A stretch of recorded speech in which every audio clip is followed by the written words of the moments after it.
अथ श्रीनिवासस्तोत्रम्। प्रातः स्मरामि रमया सह वेङ्कटेशं, मन्दस्मितं मुखसरोरुहकान्तिरम्यं, माणिक्यकान्तिविलसन्मुकुटोर्ध्वपुण्ड्रं, पद्माक्षलक्षमणिकुण्डलमण्डिताङ्गम्। प्रातर्भजामि कररम्यसुशङ्खचक्रम्, भक्ताभयप्रदकटिस्थलदत्तपाणिम्, श्रीवत्सकौस्तुभलसन्मणिकाञ्चनाढ्यं, पीताम्बरं मदनकोटिसुमोहनाङ्गम्। प्रातर्नमामि परमात्मपदारविन्दम्, आनन्दसान्द्रनिलयं मणिनूपुराढ्यम्, एतत्समस्तजगतामिति दर्शयन्तं,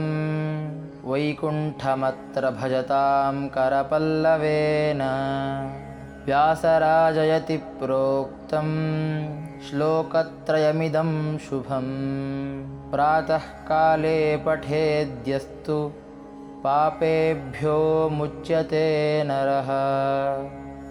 इति श्रीव्यासतीर्थयति विरचितं श्रीनिवासस्तोत्रम्।